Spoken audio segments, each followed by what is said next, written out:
My precious children of God, I greet each one of you in the mighty name of our Lord and Savior, Jesus Christ. ನನ್ನ ಅಮೂಲ್ಯವಾದ ದೇವರ ಮಕ್ಕಳೇ, ನಾನು ನಿಮ್ಮೆಲ್ಲರನ್ನು ನಮ್ಮ ದೇವರು ರಕ್ಷಕನೂ ಆಗಿರುವ ಯೇಸು ಕ್ರಿಸ್ತನ ನಾಮದಲ್ಲಿ ವಂದಿಸುತ್ತೇನೆ. Today is a great day and it is the birthday of my son Paul Dinakaran. ಇಂದು ಒಂದು ಮಹತ್ವದ ದಿನವಾಗಿದೆ.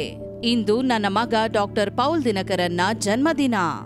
I thank each one of you for remembering him in a great measure. ದೊಡ್ಡ ಸಂಖ್ಯೆಯಲ್ಲಿ ನೀವೆಲ್ಲರೂ ನೆನಪಿಸಿಕೊಂಡಿದ್ದೀರಿ, ಅದಕ್ಕಾಗಿ ನಿಮಗೆ ಧನ್ಯವಾದಗಳು. Before he was born, I had to go through many trials and temptations in my life. ಅವನು ಹುಟ್ಟುವುದಕ್ಕಿಂತ ಮೊದಲು ನಾನು ಅನೇಕ ಕಷ್ಟ ಸಂಕಟಗಳನ್ನು ಹಾದು ಹೋದೆನು. Firstly, I lost my 3 months baby in my womb itself. ಮೊದಲಿಗೆ ನನ್ನ ಗರ್ಭದಲ್ಲಿಯೇ ನಾನು 3 ತಿಂಗಳ ಮಗುವನ್ನು ಕಳೆದುಕೊಂಡೆ. And the second baby was a stillborn child. It was a boy child, but it was dead in the womb itself before it was born. ಎರಡನೇ ಮಗು ಗಂಡು ಮಗುವಾಗಿತ್ತು. ಅದು ಕೂಡ ಹುಟ್ಟುವುದಕ್ಕಿಂತ ಮೊದಲೇ ಗರ್ಭದಲ್ಲೇ ಸತ್ತು ಹೋಗಿತ್ತು. You can understand how my heart was filled with agony. ನೀವು ಅರ್ಥೈಸಿಕೊಳ್ಳಬಹುದು ನನ್ನ ಹೃದಯವು ಎಷ್ಟು ದುಃಖಕ್ಕೊಳಗಾಗಿತ್ತೆಂದು. But we were together praying with real assurance that God will not let us down. ನಮ್ಮನ್ನು ದೇವರು ಕೈ ಬಿಡುವುದಿಲ್ಲ ಎಂಬಂತಹ ಅಪಾರ ನಂಬಿಕೆಯಿಂದ ನಾವಿಬ್ಬರೂ ಪ್ರಾರ್ಥಿಸುತ್ತಿದ್ದೆವು. And because of that, my son Paul Dinakaran was born on September 4th, 1962. ಅದರಿಂದಾಗಿ ನನ್ನ ಮಗ September 4, 1962ರಲ್ಲಿ ಜನಿಸಿದನು. The whole family was so happy and rejoicing. ಇಡೀ ಕುಟುಂಬವೇ ಅವನ ಜನನಕ್ಕಾಗಿ ಸಂತೋಷಿಸಿತು, ಹರ್ಷಿಸಿತು. And not only that, the Lord made him a chosen vessel of God. ಅದು ಮಾತ್ರವಲ್ಲದೆ ಅವನನ್ನು ದೇವರು ತನ್ನ ಆಯ್ದ ಪಾತ್ರೆಯನ್ನಾಗಿ ಮಾಡಿದರು. According to Acts 9:15. ಅಪೊಸ್ತಲ ಕೃತ್ಯಗಳು 9:15ರಲ್ಲಿ ಬರೆದಂತೆ. And Psalm 135 verse 4 also says the same thing. ಕೀರ್ತನೆಗಳು 135 4ನೇ ವಚನವು ಕೂಡ ಇದನ್ನೇ ಹೇಳುತ್ತದೆ. Yes, let us all give him a birthday wishes together. ಹೌದು, ನಾವೆಲ್ಲರೂ ಒಟ್ಟಾಗಿ ಜನ್ಮದಿನದ ಶುಭಾಶಯಗಳನ್ನು ಹೇಳುವ. And how his life was transformed, you may be anxious to hear that. ಅವನ ಜೀವನ ಹೇಗೆ ಬದಲಾಯಿತು ಎಂಬುದಾಗಿ ನೀವು ಕೇಳಲು ಇಚ್ಛಿಸುತ್ತಿರಬಹುದು. When he was a young boy, he gave his life to the ways of the devil. ಇನ್ನು ಯವನಸ್ಥನಾಗಿರುವಾಗ ಅವನು ತನ್ನ ಜೀವಿತವನ್ನು ಸೈತಾನನಿಗೆ ಒಪ್ಪಿಸಿಕೊಟ್ಟಿದ್ದನು. According to Psalm 143:3, ಕೀರ್ತನೆಗಳು 143:3ರಲ್ಲಿ ಬರೆದಂತೆ, the enemy Satan has made him dwell in darkness. ವೈರಿಯಾದ ಸೈತಾನನು ಅವನು ಅಂಧಕಾರದಲ್ಲಿರುವಂತೆ ಮಾಡಿದ್ದನು. Even though he was a chosen vessel of God, for some time, for some year, he was in the hands of the devil. ಅವನು ದೇವರಿಂದ ಆಯ್ದ ಪಾತ್ರೆಯಾಗಿದ್ದರೂ ಕೂಡ ಕೆಲವು ವರ್ಷಗಳ ಕಾಲ ಅವನು ಸೈತಾನನ ಕೈಯಲ್ಲೇ ಇದ್ದನು. And the Lord spoke to me one day to fast and pray for his soul. ಒಂದು ದಿನ ದೇವರು ನನಗೆ ಹೇಳಿದನು, ಅವನಿಗೋಸ್ಕರ ಉಪವಾಸವಿದ್ದು ಪ್ರಾರ್ಥಿಸು ಎಂದು. Yes, see, because of that prayer, the mother's prayer, how he was transformed. That's what I am going to explain to you. ತಾಯಿಯ ಪ್ರಾರ್ಥನೆಯಿಂದಾಗಿ ಅವನು ಹೇಗೆ ಬದಲಾದನು ನೋಡಿರಿ, ಇದನ್ನೇ ನಾನು ನಿಮಗೆ ತಿಳಿಸಲಿದ್ದೇನೆ. So my friends, those who are wishing Dr. Paul Dinakaran, if you are going through trials and temptation and darkness in your life, what do you have to do? ಆದ್ದರಿಂದ ಸ್ನೇಹಿತರೆ, ಯಾರೆಲ್ಲ ಡಾಕ್ಟರ್ ಪೌಲ್ ದಿನಕರನ್ಗೆ ಶುಭಾಶಯಗಳನ್ನು ತಿಳಿಸುತ್ತಿದ್ದೀರೋ, ನೀವು ಕಷ್ಟ, ಸಂಕಟ, ಅಂಧಕಾರದಿಂದ ಹಾದು ಹೋಗುತ್ತಿರುವುದಾದರೆ ಏನು ಮಾಡಬೇಕು? How God will transform your children, your loved ones, and make them shine for the Lord. ಹೇಗೆ ದೇವರು ನಿಮ್ಮ ಮಕ್ಕಳನ್ನು, ಆಪ್ತರನ್ನು ತನಗೋಸ್ಕರ ಪ್ರಕಾಶಿಸುವಂತೆ ಮಾಡುವನು ಎಂದು. God is a God of answering prayers. ನಮ್ಮ ದೇವರು ಪ್ರಾರ್ಥನೆಗೆ ಉತ್ತರಿಸುವ ದೇವರಾಗಿದ್ದಾನೆ. Let us cling on to him tightly. ಆತನನ್ನು ಗಟ್ಟಿಯಾಗಿ ಹಿಡಿದುಕೊಳ್ಳುವ. My precious children of God, it's a miracle God has done in the life of my son Paul. ನನ್ನ ಅಮೂಲ್ಯವಾದ ದೇವರ ಮಕ್ಕಳೇ, ಇದು ನನ್ನ ಮಗನಾದ ಡಾಕ್ಟರ್ ಪೌಲ್ನ ಜೀವಿತದಲ್ಲಿ ದೇವರು ಮಾಡಿದ ಅದ್ಭುತ. For some time he was in darkness. ಸ್ವಲ್ಪ ಸಮಯದ ಕಾಲ ಅವನು ಅಂಧಕಾರದಲ್ಲಿದ್ದನು. The devil tried to draw him closer to him. ಸೈತಾನನು ಅವನನ್ನು ತನ್ನ ಕಡೆಗೆ ಎಳೆದುಕೊಂಡಿದ್ದನು. But God heard the cry of the mother.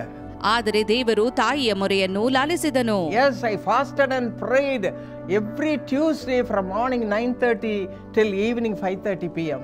ನಾನು ಅವನಿಗೋಸ್ಕರ ಪ್ರತಿ ಮಂಗಳವಾರ ಬೆಳಿಗ್ಗೆ 9:30ಯಿಂದ 5:30ವರೆಗೆ ಉಪವಾಸವಿದ್ದು ಪ್ರಾರ್ಥಿಸಿದೆ. Prayer means just only for my son's salvation.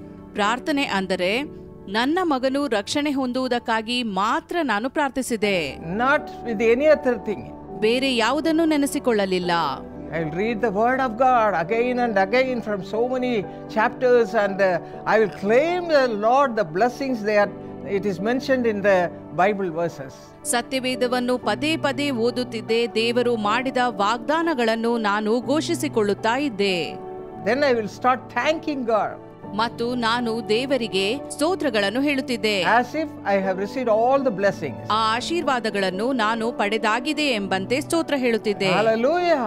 Hallelujah. Hallelujah. Hallelujah. Even though I cried a lot, at the end I used to say thank you Jesus and come back home with the joy of the Lord. ನಾನು ಬಹಳವಾಗಿ ಅಳುತ್ತಿದ್ದರೂ ಕೂಡ ಕೊನೆಯಲ್ಲಿ ಹೇಳುತ್ತಿದ್ದೆ, ಸ್ತೋತ್ರ ದೇವರೇ. ಮನೆಗೆ ಹಿಂದಿರುಗಿ ಬರುವಾಗ ದೇವರ ಸಂತೋಷವುಳ್ಳವಳಾಗಿ ಬರುತ್ತಿದ್ದೆ. And God heard the cry. ಮತ್ತು ದೇವರು ನನ್ನ ಮೊರೆಯನ್ನು ಲಾಲಿಸಿದನು. It's a miracle. ಇದು ಅದ್ಭುತವೇ? Yes, it's a miracle. ಹೌದು, ಇದು ಅದ್ಭುತವೇ. One day we had a meeting. ಒಂದು ದಿನ ಪ್ರಾರ್ಥನಾ ಕೂಟವಿತ್ತು.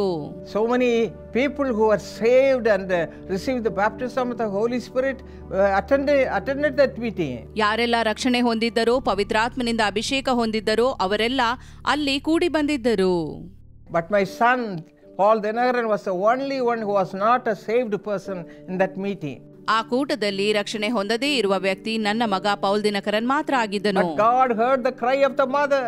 ಆದರೆ ದೇವರು ತಾಯಿಯ ಪ್ರಾರ್ಥನೆಯನ್ನು ಕೇಳಿದನು. Cry of the loved one. ಪ್ರೀತಿ ಪಾತ್ರರ ಪ್ರಾರ್ಥನೆಯನ್ನು ಕೇಳಿದನು. Cry of the family members. ಕುಟುಂಬದ ಸದಸ್ಯರ ಪ್ರಾರ್ಥನೆಯನ್ನು. And one day a miracle happened. ಆದರೆ ಒಂದು ದಿನ ಅದ್ಭುತ ನಡೆಯಿತು. Everyone went to brother Dinakaran and he prayed for each and everybody. ಒಂದು ದಿನ ಸಹೋದರ ದಿನಕರನ್ ರವರ ಬಳಿಗೆ ಅನೇಕರು ಪ್ರಾರ್ಥನೆಗಾಗಿ ಬಂದರು. Finally my son who was away from the law went near his father and knelt down and cried and cried and cried for his past sins.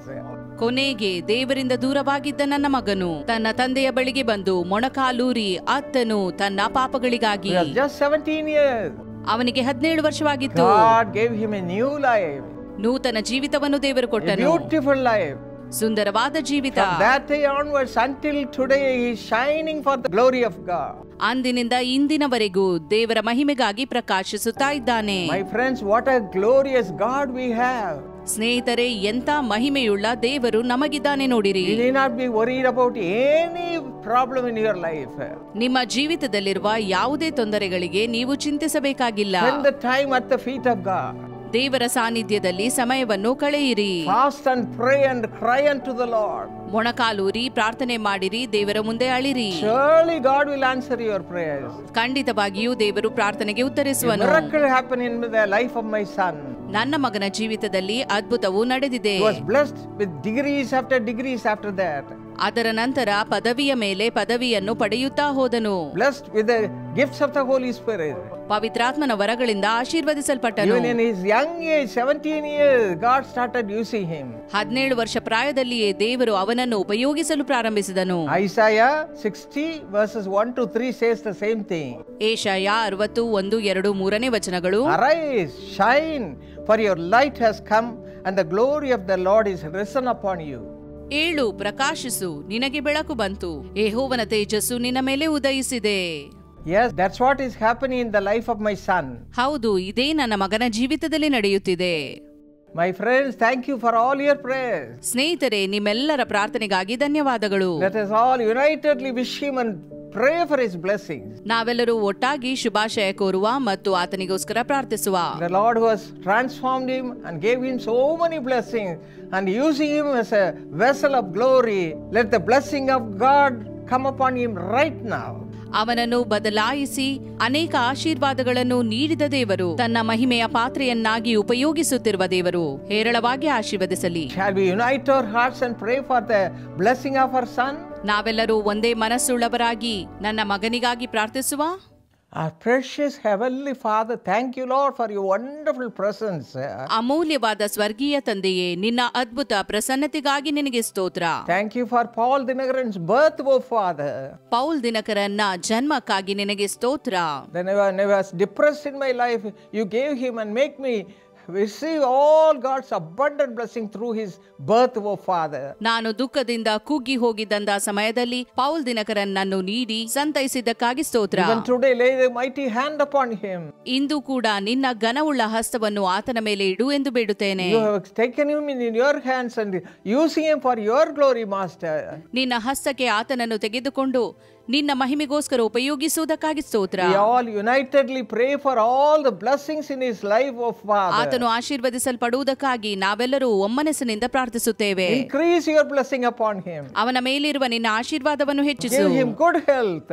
ಉತ್ತಮ ಆರೋಗ್ಯ ನೀಡು. Good strength. ಉತ್ತಮ ಬಲವನ್ನು ನೀಡು. Father, use him more and more with all the 9 gifts of the Holy Spirit. ಪವಿತ್ರಾತ್ಮನ 9 ವರಗಳನ್ನು ನೀಡಿ ಆತನನ್ನು ಹೆಚ್ಚಾಗಿ ಉಪಯೋಗಿಸು. Give him your grace to follow your ways. ನಿನ್ನ ಮಾರ್ಗವನ್ನು ಹಿಂಬಾಲಿಸುವುದಕ್ಕಾಗಿ ಬೇಕಾದ ಕೃಪೆ ನೀಡು. He is a consolation to so many people, Father.